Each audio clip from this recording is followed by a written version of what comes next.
Welcome to human right news. ముందుగా headline చూద్దాం.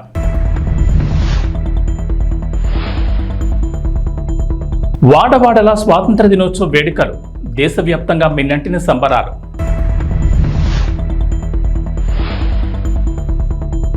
అర్హులైన రైతు రుణమాఫీ కాలేని వారికి గుడ్ న్యూస్ చెప్పిన సీఎం రేవంత్. అలాంటి వారికి కూడా రైతు రుణమాఫీ వర్తించేలా చర్యలు.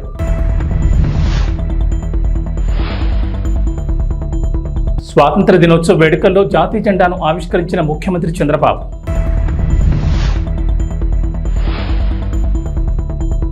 జగన్ ఆస్తుల కేసులో కీలక పరిణామం, విచారణ నుంచి తప్పుకున్న జస్టిస్ సంజయ్ కుమార్.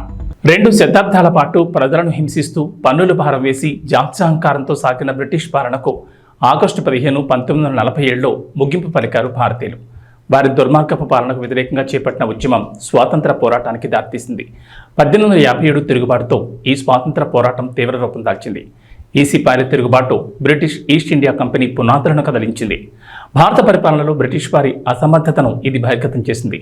అనేక మలుపులు తిరిగి చివరికి ఎన్నో ఉద్యమాలు, వేలాది మంది ప్రాణాలను బలిదానంతో దేశానికి స్వాతంత్రం సిద్ధించింది. నాటి ప్రధాని నెహ్రూ దార్శనికత ఫలితంగానే దేశం ఈ స్థాయిలో ఉందని తెలంగాణ సీఎం రేవంత్ రెడ్డి అన్నారు. ఆయన ప్రారంభించిన ప్రాజెక్టులను మనం ఇప్పుడు ఆధునిక దేవాలయాలుగా చెప్పుకుంటున్నామన్నారు. స్వాతంత్ర దినోత్సవం సందర్భంగా గోల్కొండ కోటపై సీఎం రేవంత్ జాతీయ జెండాను ఆవిష్కరించారు. అనంతరం పోలీస్ సిబ్బంది నుంచి గౌరవవందనం స్వీకరించారు. ఆ తర్వాత తెలంగాణ ప్రజలను ఉద్దేశించి మాట్లాడిన సీఎం రేవంత్, నెహ్రూ సంస్కరణల వల్లే దేశం సస్యశ్యామలంగా ఉందన్నారు. BHEL, IDPL, మిథాని వంటి పరిశ్రమలను నెహ్రూ స్థాపించి దేశ ఆర్థికాభివృద్ధికి పునాదులు వేశారని గుర్తు చేశారు. మాజీ ప్రధానులు లాల్ బహదూర్ శాస్త్రి, ఇందిరాగాంధీ వ్యవసాయంలో నూతన విప్లవాలు తీసుకొచ్చారని కొనియాడారు. కాంగ్రెస్ దేశానికి చేసిన సేవలకు ఇవి కొన్ని ఉదాహరణలు అని చెప్పుకొచ్చారు. ప్రపంచ చరిత్రలోని అహింసని ఆయుధంగా మలిచేసిన మహాసంగ్రామం మన దేశ స్వాతంత్ర పోరాటం అన్నారు. ఇటీవల తాను అమెరికా పర్యటనలో భాగంగా ప్రపంచ బ్యాంక్ అధ్యక్షుడితో సమావేశమైనట్లు వెల్లడించారు. తక్కువ వడ్డీకే రుణాలు ఇచ్చేందుకు ప్రపంచ బ్యాంక్ అంగీకరించిందని తెలిపారు. గత బీఆర్ఎస్ ప్రభుత్వం మాదిరిగా అధిక వడ్డీలకు అప్పులు తెచ్చి ప్రజలను ఎత్తిన భారం వేయిపోమని తెలిపారు.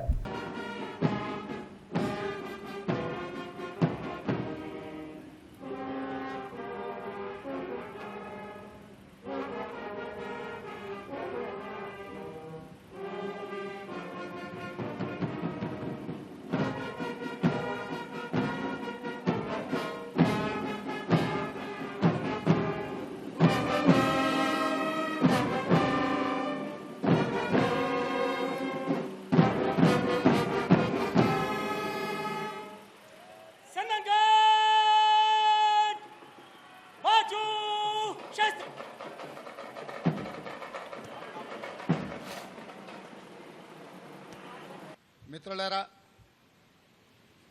భారతదేశ ప్రజలందరికీ స్వతంత్ర దినోత్సవ శుభాకాంక్షలు. బ్రిటిష్ బానిస సంఖ్యలు తెంచి స్వేచ్ఛావాయువులు పీల్చుకునే ఈరోజు మనందరికీ పర్వదినం. మన దేశ అస్తిత్వాన్ని, ఆత్మగౌరవాన్ని మువ్వన్నెల జెండాగా సగర్వంగా ఎగరేసిన ఈరోజు దేశ చరిత్రలో సువర్ణ అక్షరాలతో లిఖించదగ్గ రోజు. ఈరోజు మనం అనుభవిస్తున్న స్వేచ్ఛ, స్వాతంత్రం ఎందరో మహనీయుల త్యాగ ఫలం, సుదీర్ఘ పోరాట ఫలితం, అనేక ప్రాణ త్యాగాలు, అనేక జీవిత త్యాగాల ఫలితం ఈ స్వాతంత్రం. ఎందరో మహామౌల త్యాగాల వెలకట్టలేని బహుమతి ఈ స్వాతంత్రం. అటువంటి మహనీయులందరికీ శిరస్సు వంచి వినమ్రంగా నమస్కరిస్తున్నాను. వారి త్యాగాలను స్మరిస్తూ తెలంగాణ రాష్ట్ర ప్రజల తరఫున వారందరికీ కృతజ్ఞతలు తెలియజేస్తున్నాను. పోరాటం అంటే ఘర్షణ, యుద్ధం, హింస. కానీ ప్రపంచ చరిత్రలోనే ఆయుధం లేని యుద్ధాన్ని మన స్వతంత్ర పోరాటం, అహింస అనే ఆయుధంగా మలిచి చేసిన మహాసంగ్రామం మన స్వతంత్ర సంగ్రామం. అహింస అనే ఆయుధంతో ఎంత గొప్ప విజయాన్ని సాధించవచ్చు అని రుజువు చేసి ప్రపంచానికి సరికొత్త యుద్ధ తంత్రాన్ని చూపించిన దేశం మనది. ఆ ఘనత, ఆ కీర్తి జాతిపిత మహాత్మా గాంధీకి దక్కుతుంది.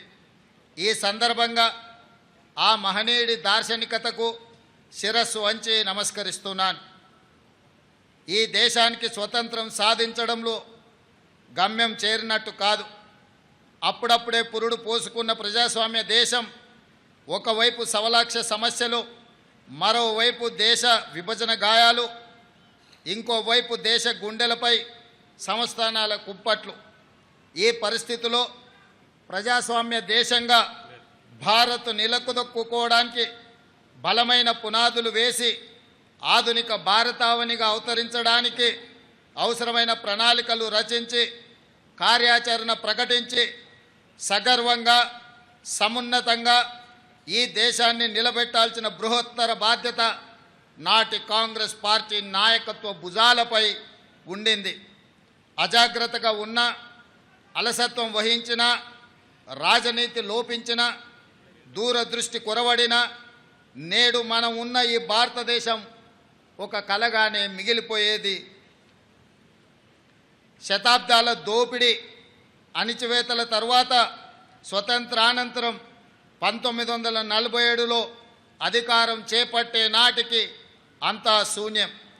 చేతులు కాళ్ళు కూడదీసుకొని ఒక్కొక్క వ్యవస్థను ఏర్పాటు చేసుకొని పారదర్శక ప్రజాస్వామ్య పాలన అందించాల్సిన బాధ్యత నాటి నాయకత్వంపై పడింది.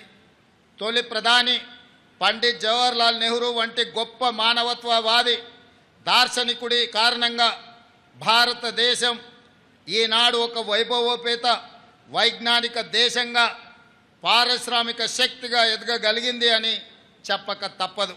కాంగ్రెస్ ఎన్నికల సమయంలో ఇచ్చిన ప్రధాన హామీ 2 లక్షల రైతు రుణమాఫీ. తాము అధికారంలోకి వస్తే 2 లక్షల వరకు రైతులకు రుణమాఫీ చేస్తామని ప్రకటించింది. ఇచ్చిన మాట ప్రకారం ప్రభుత్వం 2 లక్షల రైతు రుణమాఫీకి కట్టుబడింది. ఇప్పటికే 2 విడతల్లో 1.5 లక్షల వరకు రైతు రుణమాఫీ చేసింది. తొలి విడతలో 1 లక్ష వరకు, ఆ తర్వాత 2వ విడతలో 1.5 లక్షల వరకు రైతుల రుణమాఫీలు మాఫీ చేసింది. ఇక 3వ విడత రైతు రుణమాఫీకి ప్రభుత్వం సిద్ధమైంది. రాష్ట్రంలోని రైతులకు నేడు 1.50 లక్షల నుంచి 2 లక్షల వరకు రైతు రుణమాఫీ కానుంది. ఖమ్మం జిల్లా వైరా బహిరంగ సభలో CM Revanth Reddy, deputy CM Bhatti Vikramarka రైతులకు లక్షల వరకు రుణమాఫీ చెక్కులను అందజేయనున్నారు. అనంతరం అన్నదాతల అకౌంట్లలో డబ్బులు జమ అవుతాయి. 3వ విడత మాఫీతో 42 లక్షల మంది రైతులు రుణ విముక్తులవుతారని మంత్రి తుమ్మల వెల్లడించారు. మొత్తం 31,000 కోట్ల రుణమాఫీ చేసిన ఘనత కాంగ్రెస్ ప్రభుత్వానికి దక్కుతుందని చెప్పారు. ప్రభుత్వానికి భారమైన సీఎం రేవంత్ సాహసోపేత నిర్ణయం తీసుకున్నారన్నారు. రైతు రుణమాఫీపై ఇచ్చిన మాట నిలబెట్టుకున్నారన్నారు. ముఖ్యమంత్రిగా ఇచ్చినటువంటి వాగ్దానాన్ని నిలపడం కోసం కష్టమైన, అధిక భారమైన ఏ ప్రభుత్వం తీసుకోలేనటువంటి నిర్ణయం. కాబట్టి రైతుల పండగ, రాష్ట్ర పండగ వీళ్ళు ఎట్లాగూ చేయలేరని చెప్పి భావించారు. చేసేసరికి వాళ్ళకి గొంతుకులో ఎలక్కాయబడింది. ఏం చేయాలో తెలియక వాళ్ళకి రాలేదు, వీళ్ళకి రాలేదు, ఆడికి పోలేదు, ఈడికి పోలేదని ఇంకా పూర్తే కాల. 9 నెలలు అయిందా ఈ ప్రభుత్వం వచ్చి? కాలేదా? మరి కాకుండా బిడ్డ పుట్టాలంటారు వాళ్ళు. మేమేం చేసాం? అయినా సరే ఆ చిల్లర రాజకీయాలు మేము తెచ్చుకోలేదు. ఆ చేతగాని వాగ్దానాలు చేసి రైతులను మోసం చేసినటువంటి పార్టీల యొక్క కార్యక్రమం మాకు అవసరం లేదు. ఆంధ్రప్రదేశ్ ముఖ్యమంత్రి నారా చంద్రబాబు నాయుడు విజయవాడలోని ఇందిరాగాంధీ మున్సిపల్ స్టేడియంలో నిర్వహించిన స్వాతంత్ర దినోత్సవ వేడుకల్లో పాల్గొన్నారు. జాతీయ పతాకాన్ని ఆవిష్కరించి అనంతరం పోలీసుల నుంచి సీఎం గౌరవవందన స్వీకరించారు. గత ప్రభుత్వం 5 ఏళ్ల పాలనలో దెబ్బతిన్న ఆంధ్రప్రదేశ్ బ్రాండ్ను తిరిగి పొందేందుకు చర్యలు తీసుకుంటామన్నారు. చంద్రబాబు గత 5 ఏళ్లుగా రాష్ట్రంలో ప్రజలు కోల్పోయిన స్వేచ్ఛను అందించేందుకు కట్టుబడున్నామని, ప్రజలకు ఉపయోగపడే విధానాలు రూపొందిస్తున్నామని అన్నారు. గత ప్రభుత్వం నిర్వీర్యం చేసిన శాఖల్ని పునరుద్ధరిస్తున్నామని, సంక్షేమం, అభివృద్ధి 2 కళ్లుగా పాలనకు శ్రీకారం చుట్టామన్నారు. 100 రోజుల ప్రణాళిక టార్గెట్గా అన్ని శాఖల్లో సమీక్షలు చేస్తున్నామన్నారు. ఉమ్మడి రాష్ట్ర విభజనతో ఏర్పడిన నవ్యాంధ్రకు రాజధాని కూడా లేని పరిస్థితిలో పాలన ప్రారంభించామని గుర్తు చేశారు.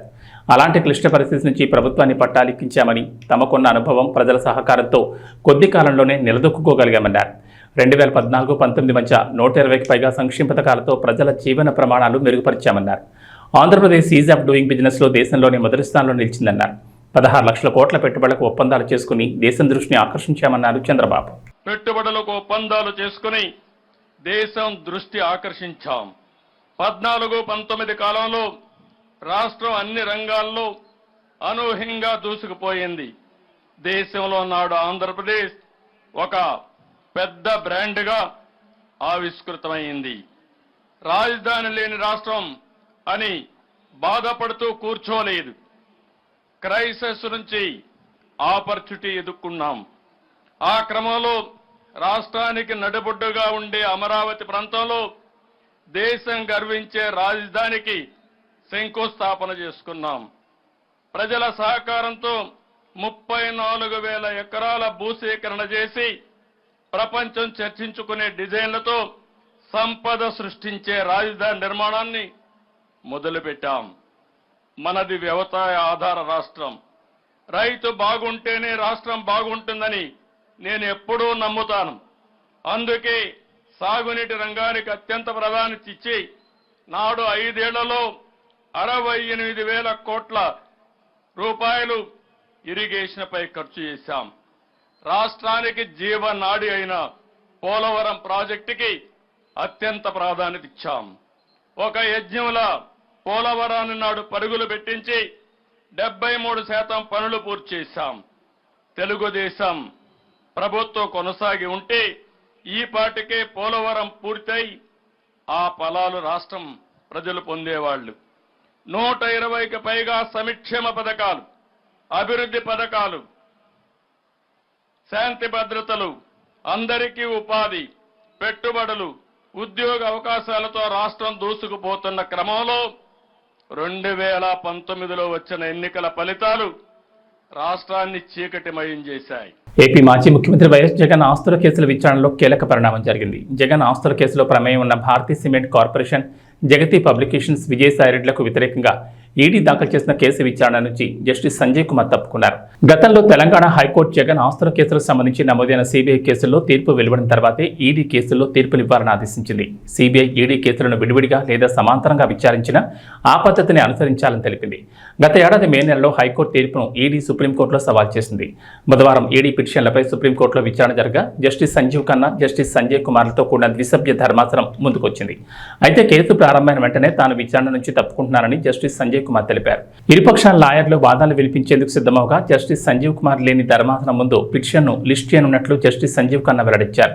సెప్టెంబర్ 2 నుంచి మొదలయ్యే వారంలో సీజీఐ ఆదేశాల మేరకు మరో ధర్మాసనం ముందు లిస్ట్ చేయాలని ఆదేశించారు. లోయోలా అకాడమీలో జరిగిన 78 స్వాతంత్ర వేడుకలకు ముఖ్య అతిథిగా మల్కాజ్గిరి పార్లమెంట్ సభ్యుడు ఈటెల రాజేందర్ హాజరయ్యారు. ఈటెల రాజేందర్ జెండా ఎగురవేసిన అనంతరం ఆయన మాట్లాడుతూ డాక్టర్లు, ఇంజనీర్లు అవుదామనే లక్ష్యంతో కాకుండా చదువుకున్న యువత కూడా రాజకీయాలకు వస్తే అవినీతి తగ్గి దేశం మరింత ముందుకు పోయే అవకాశం ఉందన్నారు. కాలేజ్ ఎన్సీసీ విద్యార్థులు పరేడ్ నిర్వహించారు. ఈ పరేడ్ పలువురిని ఆకర్షించింది. ఈ కార్యక్రమానికి వీక్షకులు పెద్ద ఎత్తున హాజరయ్యారు. అందరికీ 78వ స్వతంత్ర వేడుకల సందర్భంగా మీ అందరికీ శుభాకాంక్షలు. నేను మీ కళ్ళ ముందు 34 సంవత్సరాలుగా ఎదిగిన వాడిని. నేను బయటి వాళ్ళకు కొత్త కావచ్చు కానీ అల్వాల్ వాసులకు మాత్రం నేను పాతవాడిని. ఇక్కడ ఏమీ లేని నాడు ఈ రోడ్ ఎంబడి ఊకే ప్రయాణం చేస్తూ పోయేవాళ్ళం. కాబట్టి ఈ లయోలా అకాడమీ గురించి, మీ సేవల గురించి నాకు క్షుణ్ణంగా తెలుసు. ఎన్ని వేల మందికి గొప్ప సంస్కృతిని, విద్యను, జ్ఞానాన్ని అందించిందో నేను కళ్ళారా చూసినవాడిని. కాబట్టి నేను మీ అందరికీ మళ్ళొకసారి విజ్ఞప్తి చేస్తున్నా, ఈ పరంపర, ఈ సాంప్రదాయం, ఈ కల్చర్ మరింత గొప్పగా ఎదగాలని చెప్పి మనస్ఫూర్తిగా కోరుకుంటున్నాను. నేను మీకు తెలుసు, ఇవాళ మనం జరుపుకుంటున్నటువంటి ఇండిపెండెన్స్ డే ఇదేదో పండుగ మాత్రమే కాదు. దీని వెనుక అనేక విషాదాలు ఉన్నాయి, త్యాగాలు ఉన్నాయి. నాకు తెలిసి స్వతంత్రం కోసం జరిగినటువంటి ఉద్యమాలలో ఎక్కువ కాలం ఉద్యమాలు జరిగినటువంటి చరిత్ర భారతదేశానికి మాత్రమే ఉంది. మొఘలాయుల కాలం నుంచి మొదలుపెట్టి బ్రిటిషర్స్ వరకు వందల సంవత్సరాల కాలం పాటు మాకు స్వతంత్రం కావాలి, మేము పరిపాలించుకున్నటువంటి సత్తా రావాలని చెప్పి ఎన్ని 100,000 మంది తమ అమూల్యమైన ప్రాణాలను ఈ దేశ విముక్తి కోసం దారబోసినరో అవన్నీ ఇవాళ మరణం వేసుకొని స్ట్రక్చర్ ఉన్నది. లక్షలాది మంది జైళ్ళల్లో మగ్గి చివరికి బయటికి రాక శవాలుగా మారిపోయినటువంటి సందర్భాన్ని మనం చూసినాం. అందువల్ల త్యాగాల పునాదుల మీద ఏర్పడ్డ ఈ భారతదేశ స్వతంత్రం, ఇవాళ మనం అనుభవిస్తున్న స్వేచ్ఛ, మనం అనుభవిస్తున్న స్వతంత్రం, అది అంతమంది త్యాగదళ పుణ్యం వల్ల అనుభవిస్తున్నది తప్ప ఇదేదో ఊరికే వచ్చింది కాదనే విషయం మనం మర్చిపోవద్దు. గుంటూరు జిల్లా పొన్నూరులో రిటైర్డ్ ఆర్మీ వెల్ఫేర్ అసోసియేషన్ ఏర్పాటు చేసిన 78వ స్వాతంత్ర దినోత్సవ వేడుకల్లో పొన్నూరు ఎమ్మెల్యే ధూళిపాటి నరేంద్ర కుమార్ పాల్గొన్నారు. ఈ సందర్భంగా మాట్లాడుతూ దేశానికి సైనికులకు చేసిన సేవతో పోల్చుకుంటే మేము చేసే సేవ చాలా చిన్నదన్నారు. దేశం కోసం పోరాడిన ఆర్మీ సైనికులు పదవి విరమణ అనంతరం ఆర్మీ కుటుంబాల కోసం అసోసియేషన్ ఏర్పాటు చేసి ఆయా కుటుంబాలకు అండగా నిలవడం అభినందనీయమన్నారు. రిటైర్డ్ సైనికులకు ప్రభుత్వం నుంచి అందాల్సిన సంక్షేమ పథకాలు, బెనిఫిట్స్లను ప్రభుత్వంతో మాట్లాడి అవి అందే విధంగా చూస్తానని ఈ సందర్భంగా పట్టణంలోని మున్సిపల్ కార్యాలయం, ఉర్దూ స్కూల్, ఆటో యూనియన్ ఆధ్వర్యంలో చేబ్రోలు మండలంలోని పలు ప్రభుత్వ కార్యాలయాల్లో ఏర్పాటు చేసిన స్వాతంత్ర దినోత్సవ వేడుకల్లో పాల్గొన్నారు.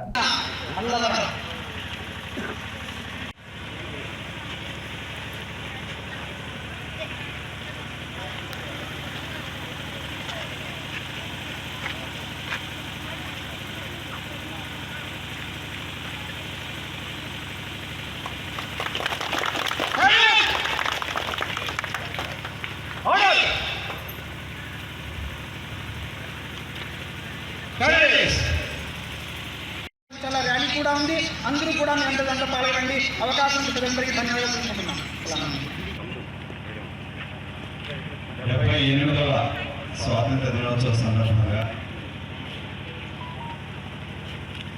ముఫ్తీ అబ్దుల్లా బేగ్ గారి యొక్క ఆధ్వర్యంలో జమాయత్ ఉలమా పిలుపు మేరకు జాతీయ సమైక్యత ర్యాలీని నిర్వహిస్తా ఉన్న సందర్భంగా దీనిలో పాల్గొన్న ప్రతి ఒక్కరికి పేరు పేరున హృదయపూర్వకమైన శుభాకాంక్షలు. భారతదేశం అంటే విభిన్న మతాలు, కులాలు, సంస్కృతుల మేళవిక మన భారతదేశం.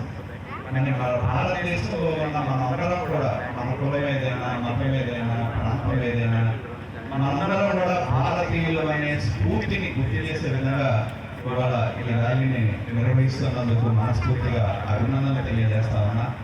దేశం ఒకటే, జాతి ఒకటే, మనందరం కూడా భారతీయులు అనే స్ఫూర్తిని ప్రజల్లోకి తీసుకువెళ్లే విధంగా ఇవాళ ఈ కార్యక్రమాన్ని నిర్వహిస్తున్నందుకు వారికి మనస్ఫూర్తిగా అభినందనలు తెలియజేస్తూ, అదేవిధంగా ఇక్కడికి వచ్చినప్పుడు మరి ఈ పాఠశాలను చూస్తే చాలా ఆనందంగా కూడా ఉంది.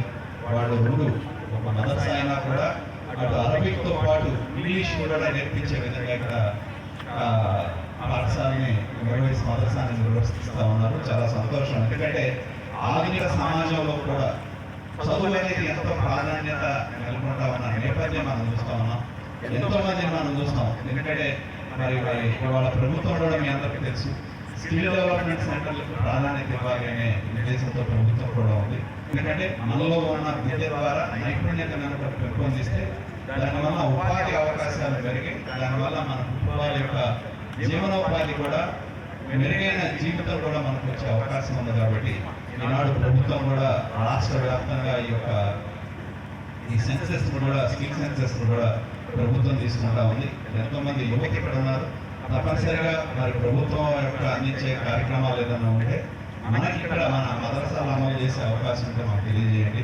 తప్పనిసరిగా మా వంతు సహకారం మీకు ఉంటుంది. ఎందుకంటే స్కిల్ డెవలప్మెంట్ సెంటర్లు కావచ్చు, ఇతరత్ర ప్రభుత్వం నుండి ఏ సహకారం కావాలన్నా కూడా మేము ప్రభుత్వ పరంగా గతంలో మాకు మదరసాల్లో ఉన్న స్కూల్స్కి గతంలో ప్రభుత్వ పరంగా సహాయం ఉండేది. మరి ఇప్పుడు లేదో నాకు తెలియదు. కానీ మరి అటువంటి ఏదైనా ఉంటే ప్రభుత్వ పరంగా మీకు సహకారం కావాలంటే మాకు తెలియజేస్తే తప్పనిసరిగా మా వంతు సహకారాన్ని అందజేస్తాం. ఎందుకంటే ఎవరికైనా విద్య అనేది ఇవాళ ప్రతి ఒక్క వ్యక్తికి అవసరం. ప్రతి ఒక్క విద్య ద్వారా ఉపాధి కలిగితే ఆ కుటుంబం ఎదుగుదల సాధిస్తుంది. ఒక కుటుంబం ఎదిగితే జాతి ఎదుగుతుంది. కాబట్టి దాన్ని దృష్టిలో పెట్టుకొని తప్పనిసరిగా ఒక మంచి స్కూల్ని ఇక్కడ నిర్వహిస్తూ ఉన్నారు. వారికి కావాల్సిన సహాయ సహకారాలు అందిస్తాం. ఈరోజు భారతదేశంలో ఎంతో మంది ఈ స్వాతంత్ర్యం కోసం ప్రాణాలు కోల్పోయారు. దానిలో ఎంతో మంది ఆ కులం లేదు, ఆ మతం లేదు, ప్రతి ఒక్కరు కూడా మనందరిది ఏ కులమైనా ఏ మతమైనా రక్తం ఒకటి, రక్తం ఎరుపు రంగులోనే ఉంటుంది. దానికి కులం లేదు, మతం లేదు. మనందరం కూడా ముందు మనుషుల్లో మనకి మానవీయత అనేది చాలా ముఖ్యం. తోటి వాళ్ళకి సహాయపడటం కానీ, తోటి వాళ్ళకి అవసరమైనప్పుడు మనం అండగా ఉంటామండి. మనంతా మనుషులు, మానవ కులం మనందరికీ, మన జాతి భారత జాతి ఆ స్ఫూర్తిని ముందుకు తీసుకెళ్లే విధంగా ఈరోజు ఒక సమత ర్యాలీని ఈరోజు నిర్వర్తిస్తున్నందుకు వారికి ప్రత్యేకంగా అభినందనలు తెలియజేస్తూ మా వంతు సహాయ సహకారం ఇప్పుడు మీకు ఉంటుందని చెప్పి ఏ క్షణంలో మా వల్ల మీకు సహకారం కావాలి అంటే తెలియజేయండి. మీతో పాటు మేము ఉంటామని చెప్పి తెలియజేస్తూ సెలవు తీసుకుంటామన్నా. మరొకసారి అందరికీ స్వాతంత్ర దినోత్సవ శుభాకాంక్షలు. జై హింద్. పూరి జగన్నాథ్ లైగర్తో పాతాళంలో పడిపోయారు. అలా పడిపోవడం, ఆకాశమంత ఎత్తుకు ఎదగడం పూరికి కొత్త కాదు. రామ్ పూరి కలిసి చేసిన ఇస్మార్ట్ శంకర్ సినిమాకు సీక్వెల్గా డబుల్ ఇస్మార్ట్ అని తీశారు. ఇస్మార్ట్ శంకర్ అయితే మాస్ ఆడియన్స్కు బాగానే ఎక్కేసింది. మరి ఈ డబుల్ ఇస్మార్ట్ కూడా అలానే హిట్ అవుతుందా? పూరి రామ్కి మళ్ళీ బ్లాక్ బస్టర్ వస్తుందా? నిర్మాతగా చార్మి దస్తు తిరుగుతుందా అన్నది చూద్దాం.